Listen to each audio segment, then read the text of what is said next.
Good morning, everyone. Good morning. My name is Jasmine Rivera. Before I begin, I want us to first listen to the voices of two parents who I have the privilege to call friends.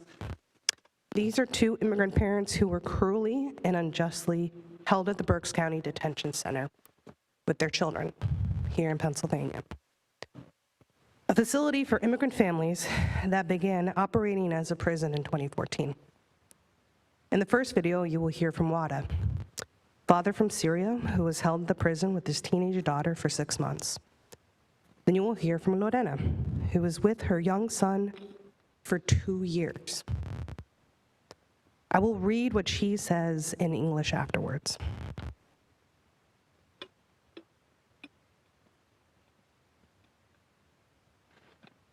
Okay, so the first thing that I would ask him is just to make the wrong right. There's no need to say that a state would lose jobs because we are asking them to shut down this place. The same staff can provide human services for immigration. The same staff that you are using right now as guard in prison, they can become human service providers. The same place that you have right now can break out their locks, open their rooms for people who really needs a place to live, who really needs some medical assistant where they are fighting for their legal right. We don't want to get anything illegal. We are not looking for charity. We are just looking for legal paths for our legitimate cases. And finally, I just want him to think for a moment if he were in the place of any one of those fathers or mothers, how would he like to be treated?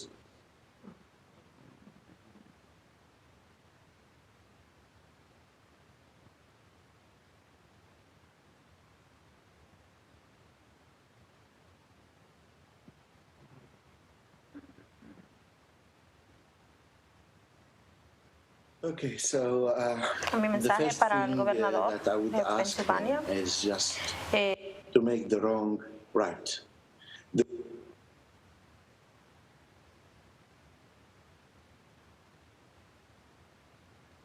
Mi mensaje para el gobernador de Pensilvania pues es que cierre el centro de detención de Berks. Es injusto que los niños y las madres, pues ahora padres, estén en ese lugar. Y nosotros en vez de encontrarnos con protección, lo que encontramos es la cárcel acá. Entonces, es injustamente. Por eso yo le hago un llamado al gobernador que por favor cierre la detención de Berks. Y yo pienso que ninguna familia, sin importar su color y su raza, sin importar de qué país, de qué parte del mundo vengan, no deben de ser encarcelados. My message to the governor of Pennsylvania is that he closes the Berks County Detention Center. It's unjust that the children, their mothers, and now fathers are in that place. Instead of finding protection, what we found was a prison here. It is unjust. That is my plea to the governor, is to please shut down Berks. I believe that no family, no matter their color, race, no matter which country or what part of the world they are from, should never be incarcerated. Lorena.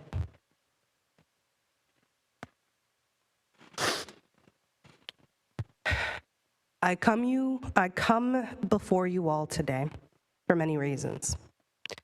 Yes, I am the director of a statewide immigrant rights organization. I am someone who has been blessed enough to have made a career in community organizing and social justice. I'm a proud Chicana who's called Chicago and Arizona and now Philadelphia my home. And I'm the product of undocumented immigration. It is because my abuelo made the decision to swim across the Rio Grande, to work as a laborer, laying down railroad tracks before adjusting his status, that my Vita, tia, tío, and mother were able to come to this country. It is because of undocumented immigration that my husband was able to be brought to this country with a green card as a child. Which means if it wasn't for undocumented immigration, I would not be the mother of my beautiful 6-year-old daughter. You see, the only difference between my family and my husband's family, as opposed to my friends who are currently undocumented, or the father and mother that you just listened to, was luck. Was the luck of being born sooner. Being born before the laws changed, before the system got more and more complicated. And decades before my grandfather chose to migrate, the only thing immigrants before him had to do was set foot on US soil. And they were processed as new Americans. And before then, when we talk about the first conquistadores, pilgrims, well, we all know that no one was asking for their papers. I'm here today because we share the principle that every person is inherent in their worth and dignity. That accepting and welcoming new neighbors is our spiritual duty. And that the truth is, we are all interdependent on each other. Wada and Lorena, in those videos, they embody those principles. While being detained, Wada would advocate for moms in that prison who are being treated unfairly. His daughter learned Spanish in those 6 months and would help translate. Lorena was part of Las Madres de Berks, 15 families who relied on each other for both care and resistance in the 2 years they were incarcerated in that prison. In those 2 years, Las Madres de Berks, well, they staged a work strike and a hunger strike. And they would be protesting in the prison yard as we rallied just yards away. And even after they were released, they still continued to use their voices to advocate for the closure of that prison, as you hear them doing in these videos.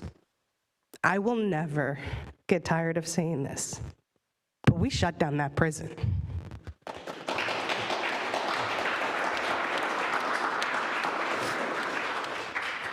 And when I say we, I mean the thousands and thousands of people who took action over the course of 8 years.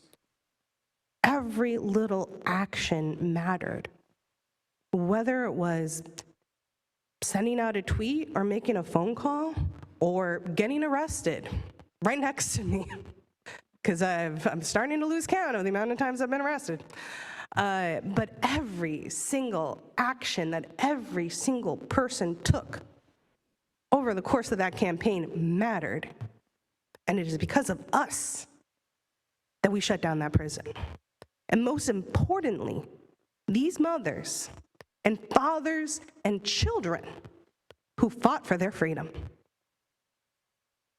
These last 2 weeks have been devastating. Already we are seeing communities across our city, our state, and this nation being terrorized. Families separated by ICE through detention and deportation. Refugees' futures are now in limbo, and asylum seekers' rights are being denied. It's hard to hold on to hope when every hour feels like another tragic development. It's human to feel despair. It's human to feel overwhelmed. It happens to me daily, but I have hope. My hope and my strength, It's rooted in my community. Every single day, the organizations who make up the Pennsylvania Immigration Coalition, they're on the ground, working directly with community members. Many of the staff who work at these organizations are immigrant leaders themselves. I see every day how they're the first to respond, the first to mobilize, the first to support, and I am honored to be doing this work with so many amazing leaders. And it has been beautiful to see the allies of this state stand up against injustice, quick to offer their talents and their time. Those allies are in the room today. And you better believe I have work for you to do, so come talk to me after the service. My hope is so strong because my community has always been strong. My community has always been brilliant. And my community has always been powerful. We're so powerful that even though we were told over and over and over again that we would never shut down this prison, we did it anyways. We're so powerful, we built this nation and we make it run. So we will not lose our light in this time of darkness, and we will not forget our strength, because our ancestors overcame discrimination and oppression and brutality and genocide. But we are still here. For me, justice, equity, compassion, peace, and liberty are more than just principles. They are what I have dedicated my life to fight for. And they must be an everyday praxis. Every single one of us must put these principles into action. That may look different from person to person, but there is no one way to fight for justice. There's no hierarchy in how you practice peace. And that means applying these principles universally. There has been much use of the term criminal when conversations on immigration have arisen this last year. This is being done deliberately. It's a red herring to distract and to dehumanize. Aside from the fact that no human being can be illegal, especially on stolen land, I want to be clear that when our coalition says we fight for all, we mean all. Compassion is rooted in forgiveness, and there will always be people who make mistakes, because that's what people do in any community. But being committed to justice and equity often means questioning the status quo and envisioning a different world with different practices. Human rights do not have contingencies, because once again, every person is inherent in their worth and their dignity. And in these times, we will also need all of our institutions, private and public, from the governor to the townships, to come together with community members to keep our neighbors, friends, and families safe. The list is long. For the work ahead of us, I'm not going to sugarcoat it. The deportation machine is a hydra with many heads. There will be new ways in which we see attacks happen on the immigrant community. But we cannot despair, because our collective future depends not just on fighting against ICE, but fighting for each other.